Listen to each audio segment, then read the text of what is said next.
Cada año, los pavos reales macho pierden las magníficas plumas de su cola. Debe de ser un alivio. Son muy pesadas y atraen a depredadores hambrientos. Pero cuando vuelven a crecer, quizá el alivio es aún mayor. Las hembras de pavo real solo se aparean con los machos bien dotados. Si no hay plumaje espectacular, no hay sexo, ni transmisión de genes a la siguiente generación. Es algo que todos los seres vivos estamos programados para hacer. Algo por lo que vale la pena pelear, y puede que incluso morir. De hecho, desde una perspectiva evolutiva, el sexo es más importante que la vida misma. Se sabe de hembras de mantis religiosa que han convertido a sus parejas en cena. Pero todas las mantis que existen en este momento tuvieron un padre dispuesto a correr el riesgo. El salmón del Pacífico da todo lo que tiene por remontar un río para desovar. Cuando lo ha conseguido, simplemente se deja morir. Y aunque nosotros no daríamos la vida a cambio de sexo, la mayoría la arriesgaríamos por proteger a nuestros hijos, los portadores de nuestros genes. La evolución es una historia escrita a lo largo de incontables generaciones. Heredar y transmitir los genes es formar parte de esa historia. Esa es nuestra inmortalidad. Es lo que nos conecta con los humanos del futuro, lo que nos conecta con todos nuestros antepasados, con nuestros antepasados peces, con nuestros antepasados protozoos y con nuestros antepasados bacterias. Es el hilo que conecta a todos los seres vivos del planeta. Sexo y genes modelan los comportamientos e impulsan la evolución.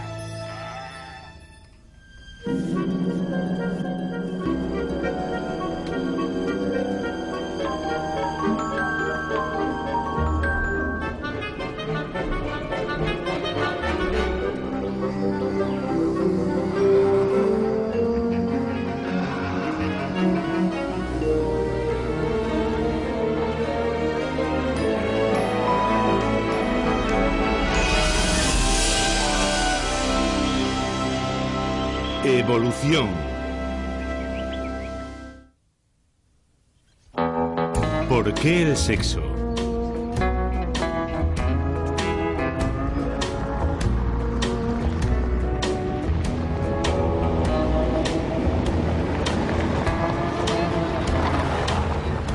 Por allí.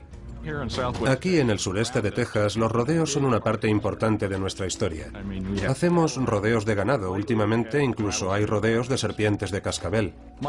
Pero mi equipo no ha venido aquí a buscar ni ganado ni serpientes, sino a buscar una especie muy particular de lagarto cuya estrategia reproductiva difiere de la mayoría de los organismos que viven en el planeta. Por ahí, por ahí. Allá va, está ahí. Vuelve hacia ti.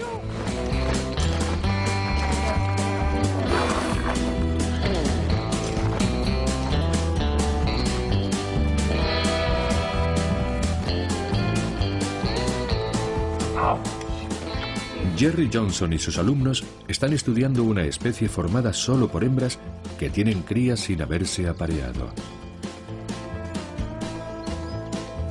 Cada huevo contiene el juego de genes completos de su madre.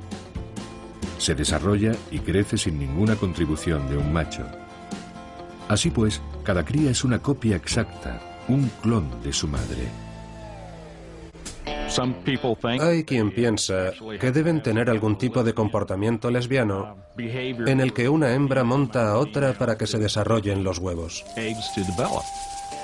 Eso todavía no se ha probado, pero es una hipótesis interesante.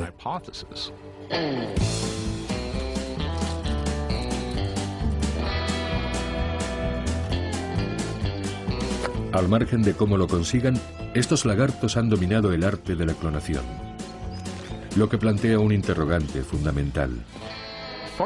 En relación a estos lagartos, la gran pregunta es que si les va tan bien siendo una especie exclusivamente de hembras, ¿por qué hay sexo?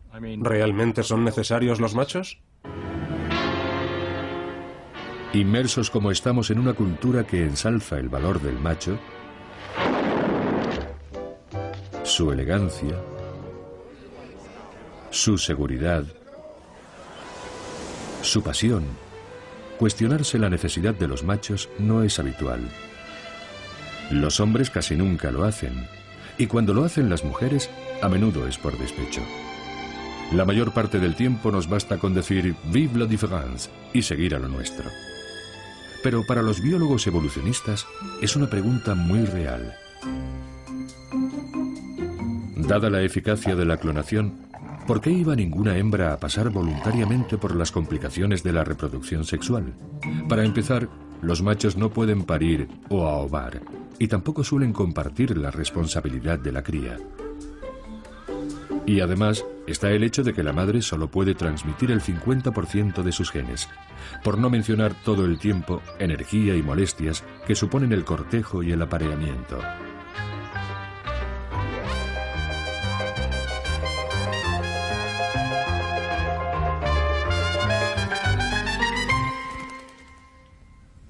Eso es, toma.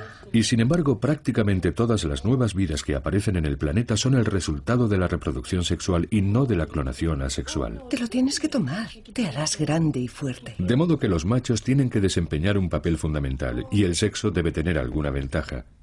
Sea cual sea, está enraizado en lo más profundo de nuestro ser. Toda mi vida he querido ser madre. Es un instinto, un sentimiento. Es algo que simplemente sabes que quieres hacer. He dado un giro de 180 grados. Es increíble, nunca pensé que diría algo así, pero realmente quería tener un hijo.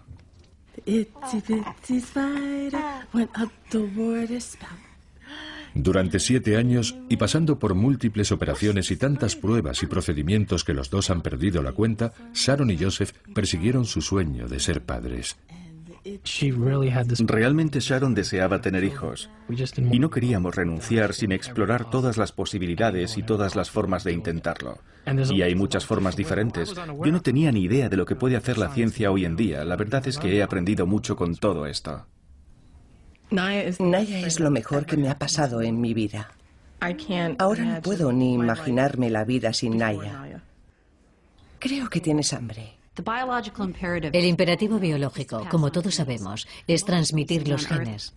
La mayoría de las especies de la Tierra utilizan la reproducción sexual. ¿Por qué ocurre esto? Tiene que haber una razón biológica y evolutiva fundamental para la reproducción sexual. Este ha sido uno de los grandes interrogantes de la biología durante mucho tiempo.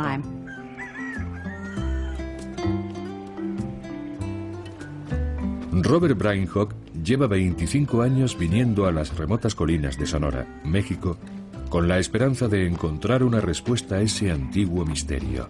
¿Por qué el sexo? En este reseco y severo paisaje, busca esa respuesta en la vida de los peces. Para estudiar el proceso sexual que parece ser normal y predominante en la mayoría de los seres, estudio las enfermedades del sexo, sus patologías. En este caso, unos pececillos que han abandonado el proceso sexual. Es un experimento natural porque en el mismo lugar, en las mismas charcas, tenemos a reproductores sexuales, tenemos a reproductores asexuales compitiendo en un entorno muy pequeño y muy simple. Podría intentar estudiar esto en un entorno masivo, como una sabana africana, pero con mis medios solo puedo controlar unas cuantas charcas como estas. Y por eso llevo 30 años viniendo a esta zona de México a estudiar lo que está pasando aquí.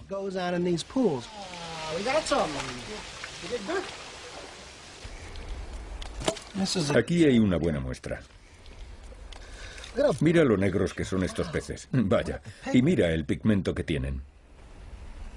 Hace años, Brainhock descubrió que un 40% de estos pececillos estaban infectados por un parásito que causa la diplopstomiasis, o enfermedad de los puntos negros, pero a los demás no parecía afectarles.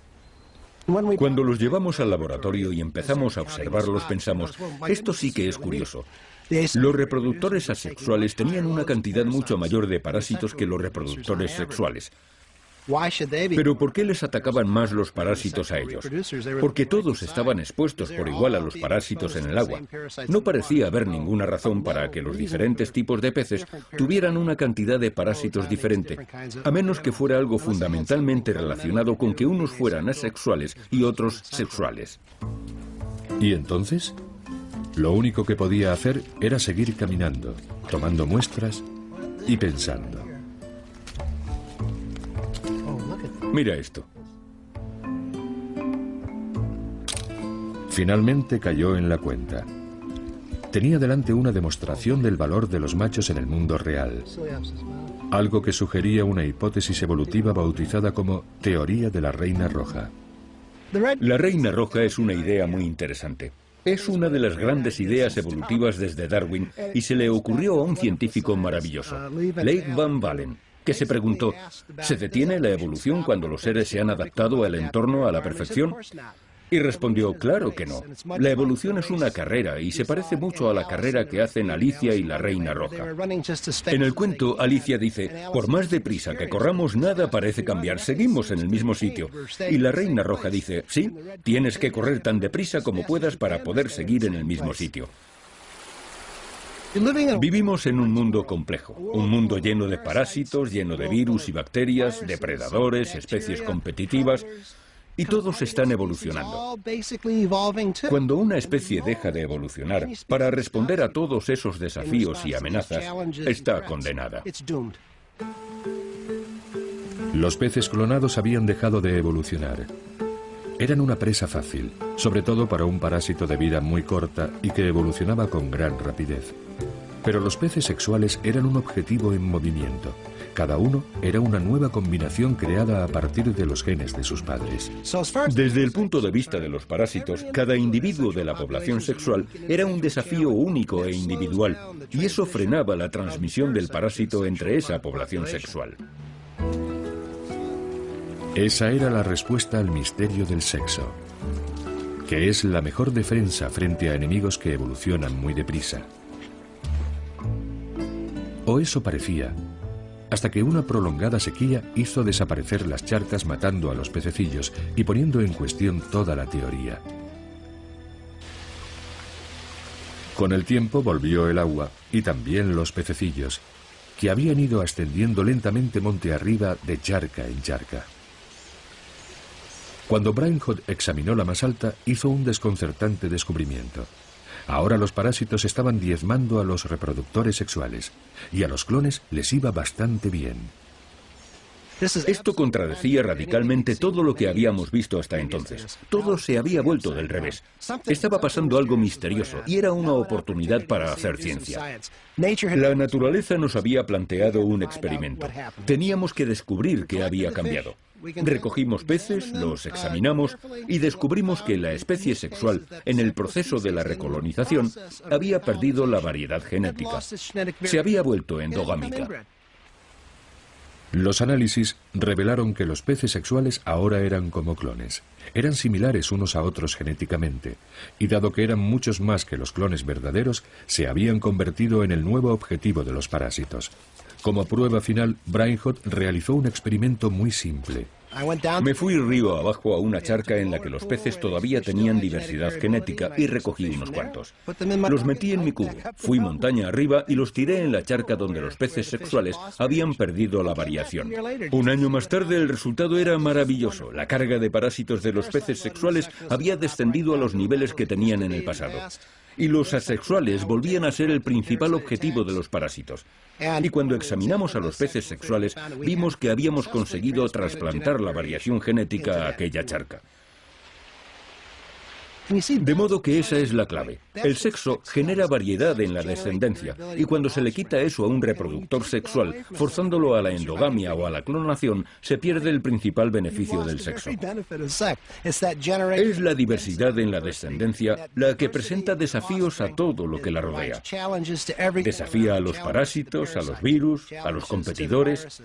Esa es la belleza del proceso sexual, la variación y la maravillosa diversidad que produce. La lección que nos enseñan los pececillos de Brainhot es que transmitir solo la mitad de nuestros genes a nuestros hijos es un precio que vale la pena pagar.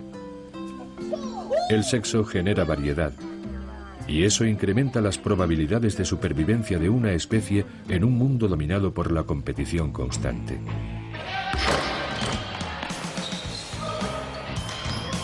A pesar de sus inconvenientes, vale la pena que haya machos. Por decirlo de alguna forma, son el seguro de la hembra contra la pérdida de su prole, víctima de amenazas que evolucionan rápidamente, como el sarampión o la gripe.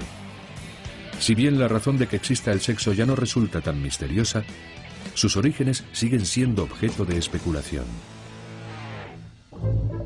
Algunos creen que todo empezó hace miles de millones de años, con el encuentro casual de dos seres unicelulares en la noche primordial. Se encuentran e intercambian genes. En realidad esa es la finalidad del sexo. El intercambio es breve, pero ahora los dos son un poco más fuertes y han aumentado sus posibilidades de sobrevivir y reproducirse. Los machos y las hembras vendrían después, cuando las modificaciones aleatorias produjeron un ser que era pequeño y rápido, lo cual resultaba ser una ventaja evolutiva. Los organismos con ese tipo de células reproductivas son los machos. Su objetivo es encontrar otros organismos que tienen una especialidad diferente, proporcionar los nutrientes que requiere la vida. Son las hembras. Estos organismos pioneros evolucionaron con el tiempo convirtiéndose en espermatozoides y óvulos. Los machos producen millones de espermatozoides. Con tantos hijos en potencia, no tiene sentido ser muy selectivo con los óvulos. La mejor estrategia es intentar fertilizar todos los óvulos posibles. Los óvulos son más complejos que los espermatozoides y requieren una mayor inversión de energía. Por ello, las hembras solo producen un número limitado. Menos óvulos equivale a menos oportunidades de transmitir los genes, y eso significa que las hembras, a diferencia de los machos, tienen razones para ser más exigentes. A un nivel biológico profundo, machos y hembras buscan cosas diferentes, a pesar de lo que pueda parecer en la superficie. Pequeños espermatozoides frente a grandes óvulos. Cantidad frente a calidad. Estas son las raíces evolutivas de la guerra de los sexos. Esta guerra es mucho más que una inspiración para poetas, filósofos y guionistas de culebrones. Puede explicar mucho sobre cómo evolucionan las especies y sobre los motivos de que tengan determinado aspecto y se comporten de determinada forma. Charles Darwin fue el primero en reconocer el significado evolutivo del sexo. Y llegó a esta conclusión porque su teoría de la selección natural tenía un gran problema. Explicaba perfectamente por qué todos los osos polares tenían un espeso pelaje. Con el paso del tiempo, cualquier rasgo que incremente las posibilidades de sobrevivir de un individuo se extiende a toda la población. Pero no podía explicar las espectaculares extravagancias que encontramos en el mundo natural, como por ejemplo la cola del pavo real. Sí, Darwin tenía un problema con los pavos reales.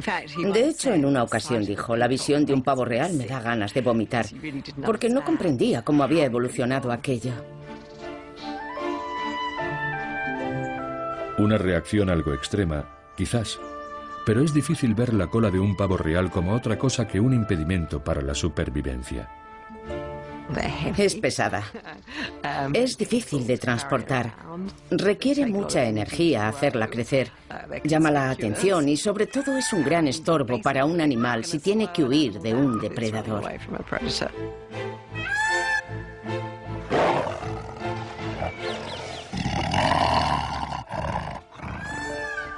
Y no era solo la cola del pavo real lo que no podía explicar la teoría de la selección natural de Darwin. También estaban los recargados adornos de los caparazones de algunos escarabajos y la barroca extravagancia de las mariposas. Incluso los armoniosos cantos de los pájaros. Los teólogos de la época argumentaron que Dios había creado las llamativas flores y los plumajes de las aves para inspirar la admiración y la devoción de los hombres. Darwin estaba convencido de que tenía que haber una explicación evolutiva, igual que tenía que haber una explicación evolutiva al hecho de que muchos de los ornamentos naturales solo se veían en los machos. Si la selección natural opera igual en todos los organismos, ¿cómo es que en la naturaleza se observan diferencias entre los machos y las hembras? Y son diferencias notables. Cosas como cornamentas o cuerpos mucho más grandes en los machos, cosas que están conectadas con lo masculino y lo femenino. Esto no tiene sentido si aceptamos la evolución por selección natural. Debería actuar igual en todos los individuos. Tuvo que reflexionar sobre ello varias décadas, pero al final llegó a la idea de la selección sexual, que es en realidad la idea más ingeniosa de Darwin, en mi opinión. Todos esos ornamentos no son para nuestro disfrute, son para anunciar la calidad de los genes de un individuo, su idoneidad como pareja para un miembro del sexo opuesto. Para una especie que se reproduce sexualmente, la supervivencia no sirve de nada si no encuentras una compañera. Si no convences a alguien de que eres lo bastante bueno como para que se aparee contigo, tus genes morirán contigo, no dejarás descendientes.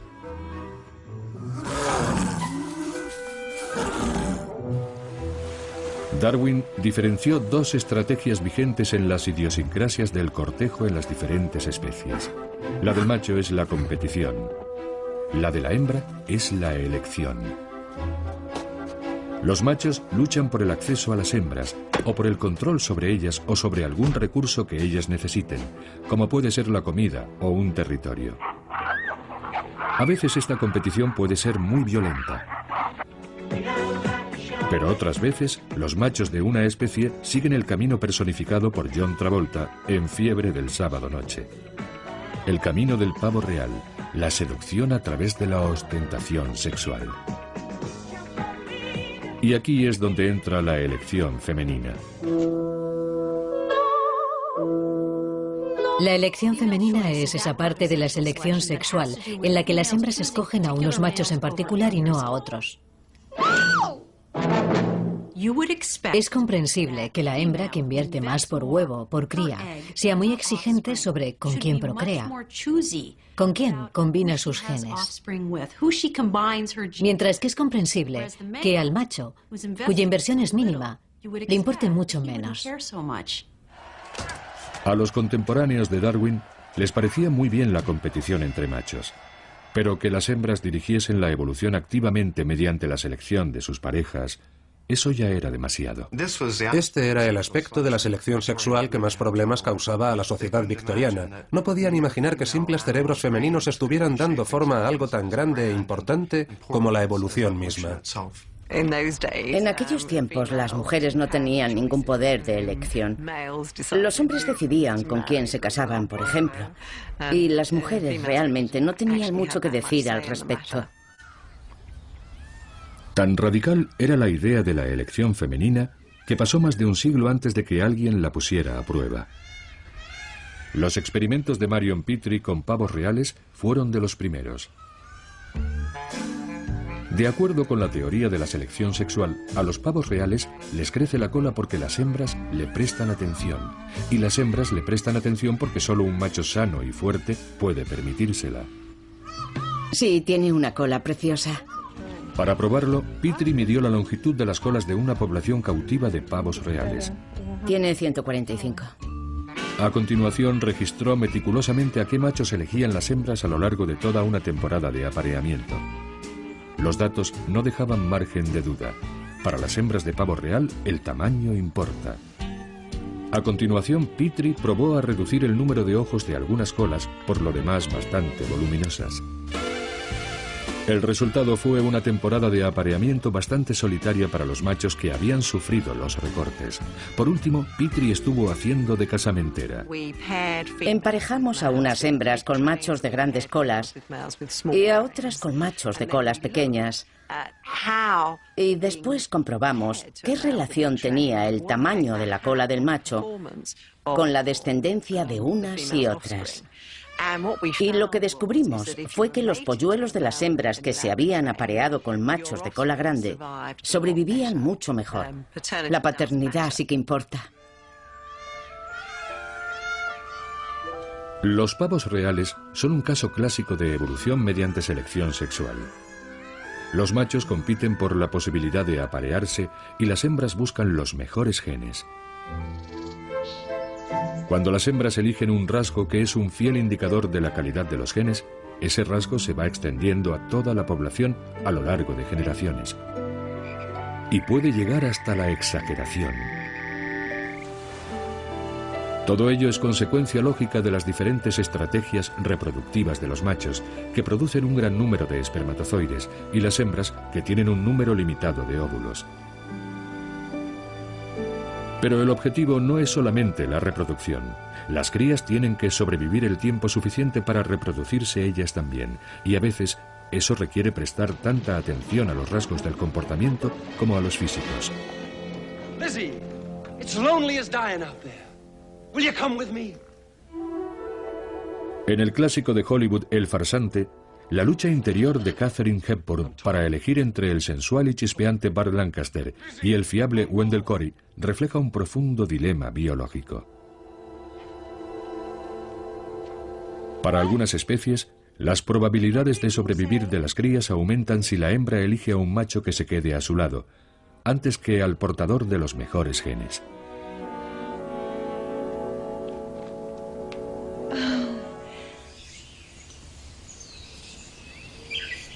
En muchas de las especies que estudia Stephen Emlen, la evolución ha favorecido a los machos y hembras que comparten la responsabilidad de la cría.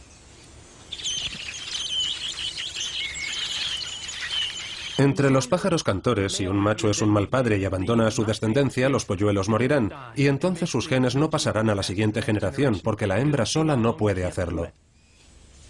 Necesita ayuda. Pero él solo va a renunciar a su independencia si está convencido de que los polluelos que está ayudando a criar son suyos. El resultado es la monogamia, una solución social a un dilema biológico. Los humanos también nacemos con una fuerte dependencia del cuidado de nuestros padres. No puedes esperar, ¿eh? ¿No sale lo bastante deprisa para ti? Vamos a ver. La paternidad tiene que ver con criar a tu hijo, amar a tu hijo, sacrificarte por él. Y Naya, yo daría mi vida por ella sin pensarlo un momento. Todo lo que hacemos gira a su alrededor. Nuestras necesidades son secundarias. Lo que ella necesita es lo primero. Una inversión compartida en la siguiente generación puede reforzar el compromiso entre los miembros de una pareja. Lo que ha hecho ella ha sido complementarnos. Ya no somos él y yo, somos los tres. Y bueno, nos gusta cómo suena eso, ¿sabe? Pero la monogamia no es fácil de mantener. Mientras algunas fuerzas evolutivas la animan, otras amenazan los valores familiares en los que se basa. Los pájaros cantores son excepcionalmente monógamos. Pero a pesar de que se emparejan y crían juntos a sus polluelos, algunas no pueden evitar desear a sus vecinos. Por ejemplo, aquí, en esta arboleda de Ítaca, vuelves de tu migración desde Sudamérica y de los 100 pájaros de tu especie que hay en la arboleda, tú eres la hembra número 65 que vuelve de la migración. Y te encuentras con que la mayoría de los machos ya están reservados. Eliges al mejor macho disponible, pero terminas emparejada con un macho de baja calidad en comparación con los de tus vecinas. Estás en una situación en la que tienes un compañero social que te va a ayudar proporcionando comida y atención a tus polluelos. Pero los vecinos tienen una mayor calidad genética, son más experimentados o están más sanos. De modo que si consigues que te fecunden, tus polluelos serán más sanos y por tanto portarán unos genes mejores y tendrán a su vez unos hijos más sanos. Pero para una hembra de pájaro cantor, la infidelidad es una estrategia arriesgada. Si su macho lo descubre, la dejará. Y si está sola cuando nazcan los polluelos, será incapaz de mantenerlos. Sin embargo, un número sorprendente de hembras decide correr el riesgo. Las pruebas de ADN han revelado que hasta un 40% de los polluelos no han sido engendrados por el macho que ayuda a mantenerlos. La infidelidad, al menos para algunas hembras de pájaros cantores, da a sus polluelos mejores genes y por tanto más oportunidades de sobrevivir hasta que puedan reproducirse. Para las jacanas comunes de Panamá, la supervivencia de los polluelos es tan incierta que ha dado lugar a una asombrosa inversión de papeles entre géneros. Las jacanas pierden a muchos polluelos por culpa de los cocodrilos. Puede que se hubieran extinguido hace mucho si no hubieran dado con la forma de producir más crías. Su solución: la hembra pone los huevos, pero es el macho quien los empolla y cría a los polluelos. Si es la hembra la que se libera de la responsabilidad de la cría, puede producir más huevos más rápidamente, y tanto ella como el macho se benefician. Según las jacanas hembra fueron dejando de criar a sus polluelos, su estrategia reproductiva empezó a cambiar. Ahora son las hembras las que dan prioridad a la cantidad sobre la calidad. Ahora son las hembras las que pelean por los machos. Con el tiempo, han ido asumiendo características tradicionalmente masculinas. Son las hembras las que son más grandes, son mucho más agresivas. Compiten por el acceso a los machos, y una hembra altamente dominante es la que es capaz de acumular y defender, por así decirlo, un harén de 4 o incluso 5 machos. Cuando una hembra conquista un territorio de otra, es habitual que rompa los huevos y mate a los polluelos de la rival vencida. Y esto tiene sentido, aunque resulte cruel. El macho pasa a estar disponible para cuidar de sus huevos, y eso es de hecho lo que ocurre. En pocas horas la hembra está abordando sexualmente al macho. Él la monta y en pocos días, una semana como máximo, está cuidando de varios huevos que ha puesto ella. De modo que aquí tenemos una nueva revelación sobre los géneros. Los papeles del macho y la hembra no están grabados en piedra. Eso lo determina en gran medida cuál es el género que compite por las parejas y cuál es el que invierte en las crías. Resolver el problema de cómo transmitir los genes puede llegar a provocar la aparición de una nueva especie. En el árbol de la vida, a menudo las diferentes ramas están ocupadas por especies muy diferentes entre sí. Pero a veces, lo que diferencia a dos especies es más social que físico, como ocurre con nuestros parientes más cercanos, los chimpancés y los bonobos.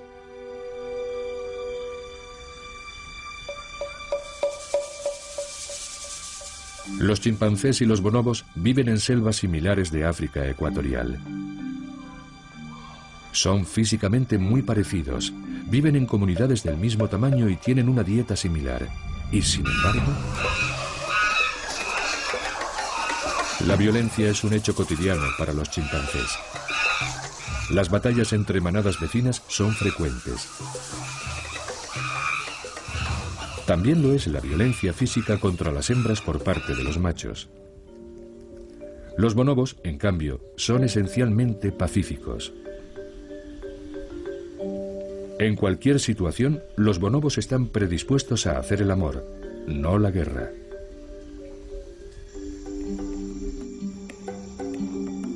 Pero, ¿por qué son tan diferentes las dos especies más cercanas a la humanidad? Desde hace 20 años, Richard Wrangham busca la respuesta a esa pregunta entre los chimpancés de la selva de Kibale, en Uganda. La sociedad de los chimpancés es tremendamente patriarcal y brutal en muchos sentidos para las hembras. Por ejemplo, para los machos jóvenes, la violencia como hecho cotidiano es casi un rito de paso. Para llegar a ser un chimpancé macho adulto, tienes que ser capaz de dominar a todas las hembras. Y eso es muy duro para las hembras, que reciben terribles palizas de forma habitual. A menudo, Wrangham se encuentra en mitad de lo que, a falta de otro término, hay que denominar violencia doméstica.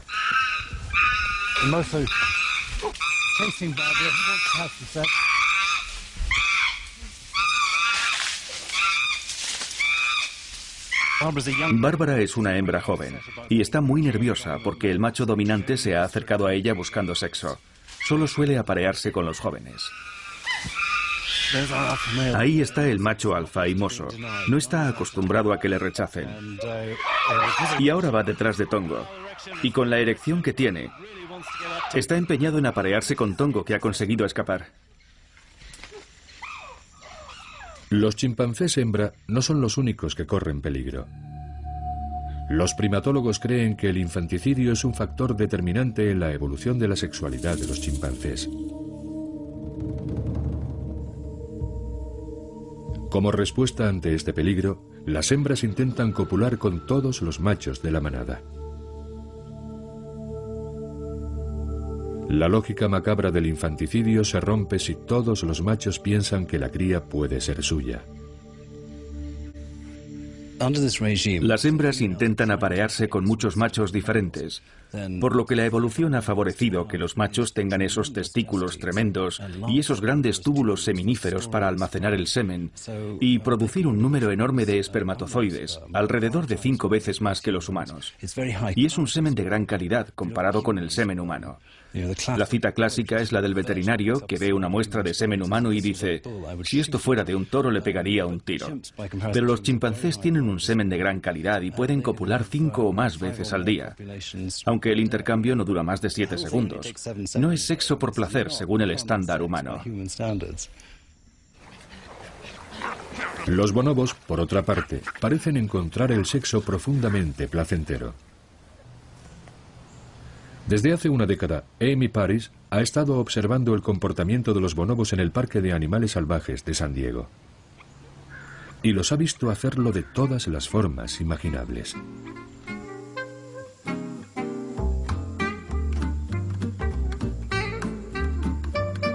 Hay interacciones entre ambos sexos que a menudo son cara a cara, como hacen los humanos.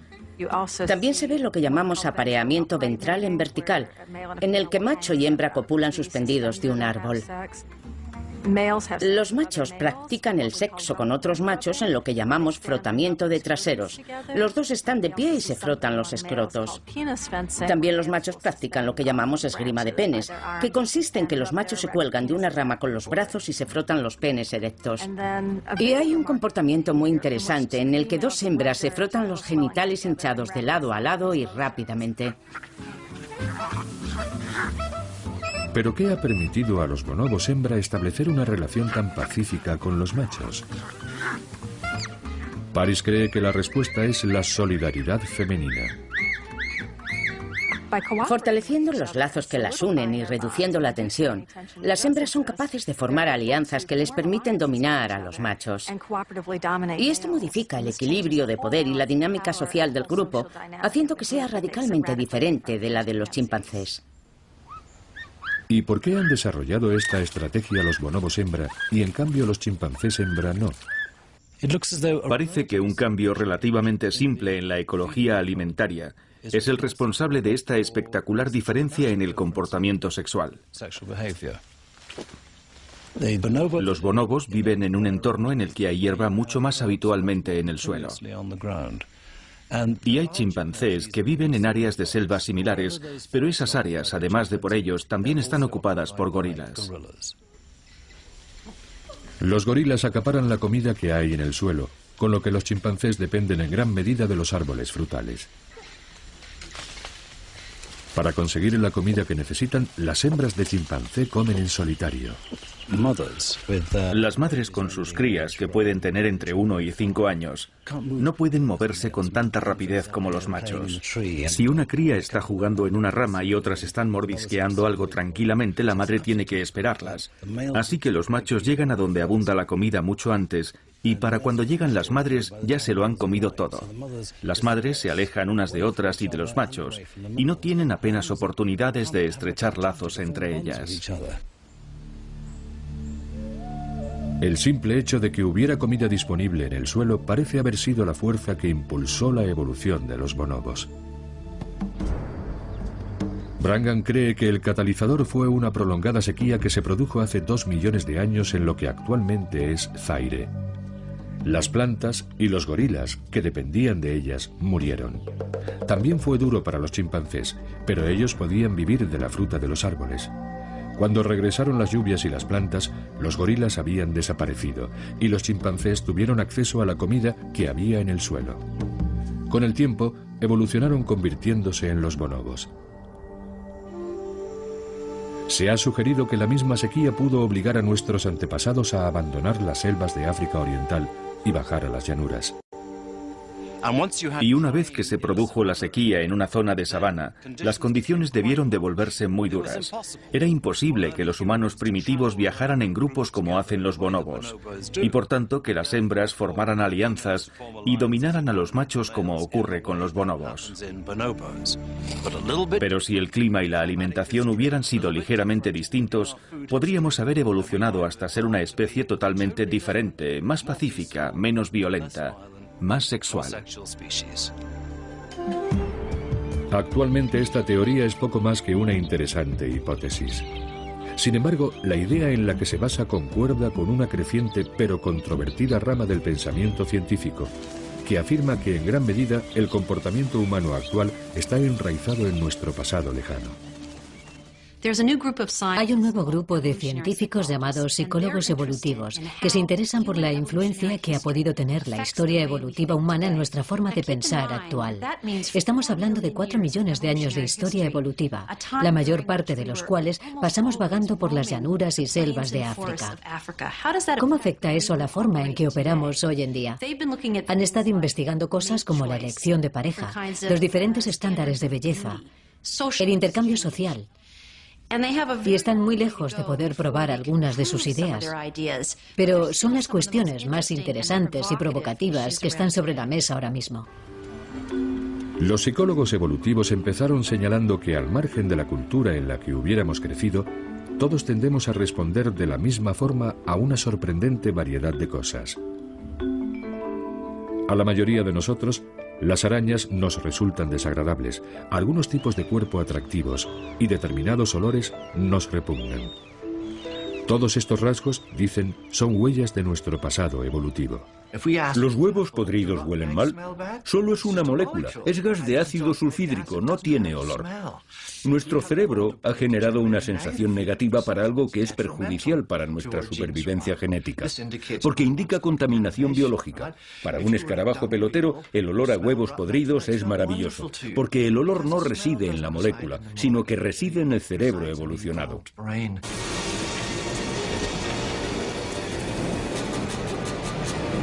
Para un psicólogo evolutivo no es casualidad que el cine de Hollywood recurra a las serpientes cuando quiere poner a un héroe en peligro.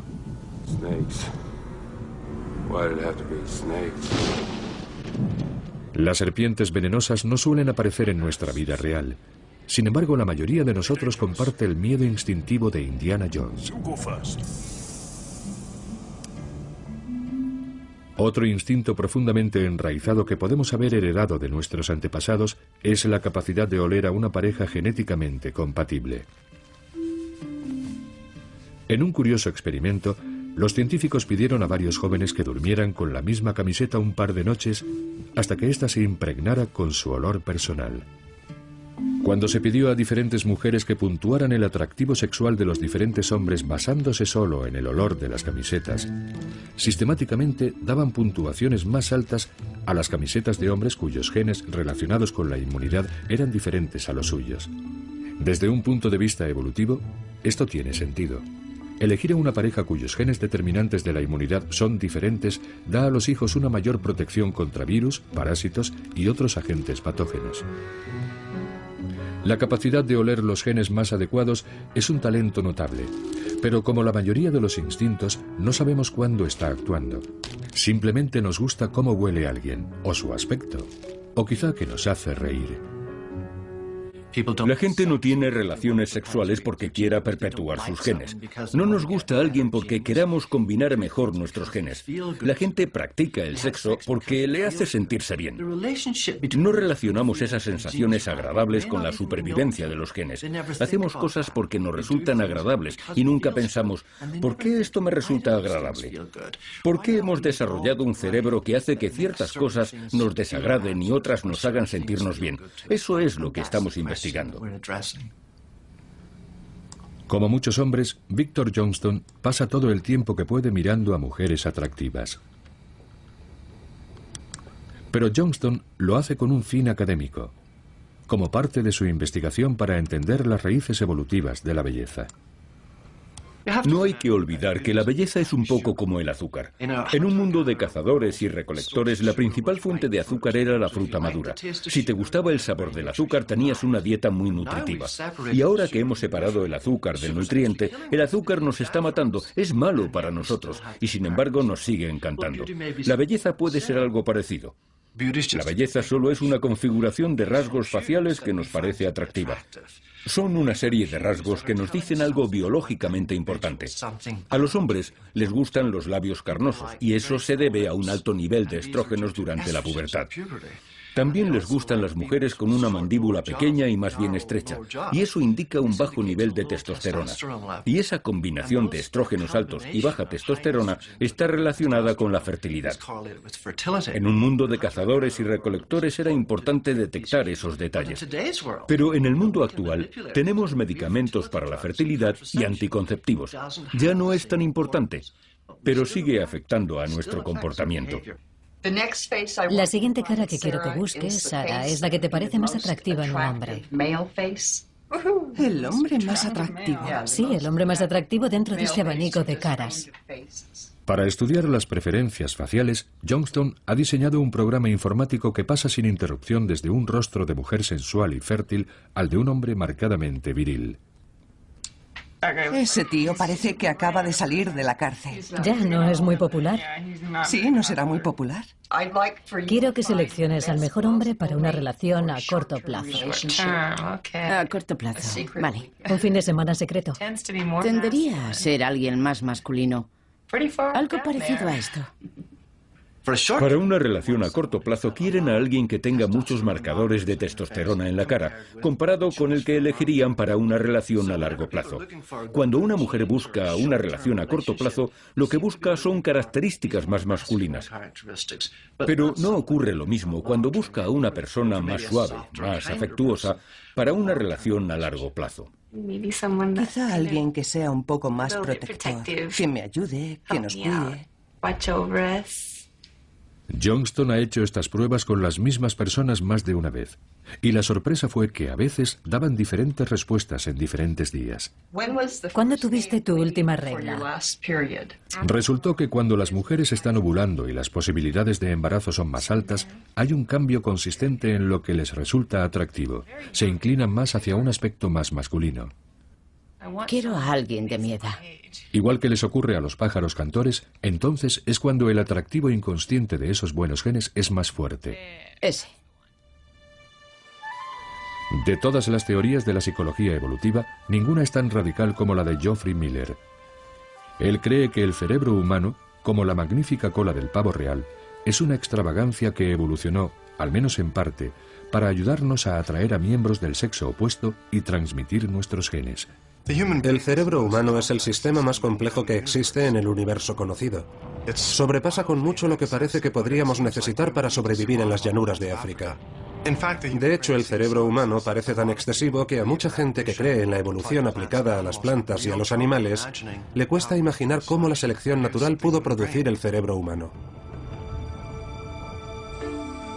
Todas las demás especies del planeta parecen arreglárselas bien con sistemas nerviosos relativamente pequeños que parecen estar muy optimizados para hacer justamente lo que necesita la especie para salir adelante. Creo que es de lo más normal que la gente sea escéptica y dude que sea solo la selección por la supervivencia la responsable del cerebro humano. Creo que hubo una especie de guía. Fue una especie de proceso de toma de decisiones la que seleccionó nuestro cerebro. Pero no fue Dios, fueron nuestros antepasados. Elegían a sus parejas sexuales por su cerebro, por su comportamiento. Creo que nuestros antepasados semi-inteligentes fueron los artífices de la evolución humana. Al elegir una pareja seguimos teniendo en cuenta la belleza, pero lo que cuenta realmente es cómo piensa, siente y actúa la otra persona. Y todo eso son productos del cerebro. Es un hombre dulce y cariñoso y me hace reír. A él no se lo voy a decir porque hay veces que no me hace reír, pero tiene cualidades que me gustan mucho. Es gracioso, es cariñoso, es generoso. Tiene todas las buenas cualidades que se busca en una pareja. su sentido del humor, su risa. Siempre parece estar animada, siempre está feliz y tiene una personalidad increíble. Y además es una mujer muy atractiva. No le voy a mentir, eso también tuvo mucho que ver. I tell you, there comes one moment once, and heaven help those who pass that moment by, when beauty stands looking into the soul with graves. En el drama clásico, las elocuentes palabras de Cyrano de Bergerac convencen a la hermosa Roxana de que tiene mucho más que una nariz extraordinaria. Es su cerebro, no su atractivo, el que conquista su corazón. Your name is like a golden bell hung in my heart, and when I think of you I tremble, and the bell swings and rings. Todo el que se enamora sabe que no se está enamorando solo de los rasgos físicos de la otra persona, sino de su personalidad, su inteligencia, su creatividad, su ingenio y su encanto. Yes. That is love. Yes, that is love. Hay todo tipo de cosas que afectan al cerebro, y por esa razón el cerebro es un excelente indicador de lo sanos y en forma que estamos durante el cortejo. De hecho, posiblemente es incluso un mejor indicador que la cola del pavo real.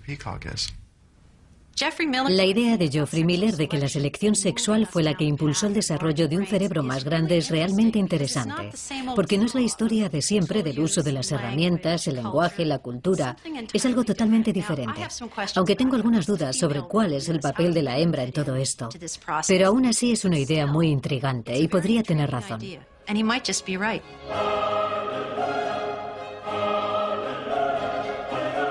Y Miller no ha hecho más que empezar cuando afirma que el tamaño de nuestro cerebro se puede atribuir a las elecciones sexuales de nuestros antepasados. También está convencido de que la expresión artística, por sublime que sea, está profundamente enraizada en nuestro deseo de impresionar al sexo opuesto. Y eso incluye la música, el arte, los usos poéticos y narrativos del lenguaje, incluso un buen sentido del humor. Según Miller, todo ello procede de nuestro instinto de ostentación sexual. Creo que cuando mucha gente produce manifestaciones culturales, lo que están haciendo en cierto sentido es ejercitar ese instinto sexual de impresionar al sexo opuesto. No lo hacen conscientemente, pero incorporan a ese producto una gran cantidad de información sobre ellos. A mucha gente le escandaliza esta idea de que el fin de las manifestaciones culturales es atraer a parejas sexuales. De alguna forma les parece degradante, como si el sexo fuera sucio y la cultura fuera limpia y los dos se debieran mantener separados. Creo que esto es un error básico. Creo que la capacidad de creación artística existe porque nuestros antepasados la valoraban cuando hacían sus elecciones sexuales. Miller sabe que sus ideas sobre el arte, la cultura y el cerebro humano son controvertidas. También está convencido de que según avancen las técnicas experimentales, será posible determinar si tiene razón o se equivoca. El sexo está en el centro de la evolución. El proceso de combinar y transmitir genes produce variaciones que ayudan a las especies a hacer frente al desafío de la vida en un mundo competitivo. Las variaciones seleccionadas sexualmente son las que ayudan a los individuos a elegir a sus parejas y a criar a su descendencia. Así fue como, para los humanos, el sexo se convirtió en algo placentero y la paternidad en algo gratificante. Aquellos de nuestros antepasados que disfrutaban del sexo y se sentían gratificados por la paternidad tenían más hijos que sobrevivían que aquellos que no experimentaban esas sensaciones. Y eso siguió ocurriendo generación tras generación. Esos rasgos son ahora prácticamente universales. Incluso si elegimos no tener hijos, seguimos disfrutando del sexo. E incluso cuando adoptamos a un hijo que no lleva nuestros genes, podemos sentir la satisfacción de la paternidad. El especialista en fertilidad nos dijo que probáramos una opción diferente. Y eso fue lo que hicimos. Es mi hija. El hecho de que Sharon no la haya dado a luz o de que no la haya engendrado, esa es la parte física. Y la paternidad es mucho más que lo físico. Lo físico es lo más fácil. Dile a mamá, quiero una parabólica. Sí, Dile que eso es lo que quieres. Los humanos somos la única especie en la que los adultos siguen queriendo a hijos con los que no están emparentados biológicamente. Con nuestro cerebro altamente intelectualizado, hemos tomado ese poderoso instinto biológico de aparearnos y reproducirnos y tener descendencia. Y lo hemos trasladado a hijos con los que no tenemos genes en común. Le digo a Sharon en broma que Naya es la nueva mujer de mi vida y no puedo imaginármelo de otro modo. Los humanos somos únicos. Somos producto de la evolución, pero hemos dado los primeros pasos indecisos hacia el control de nuestro destino evolutivo. Estamos entrando en un nuevo mundo. Solo el tiempo podrá decirnos si vamos a tener tanto éxito en el diseño de nuestro futuro como hemos tenido en nuestra evolución.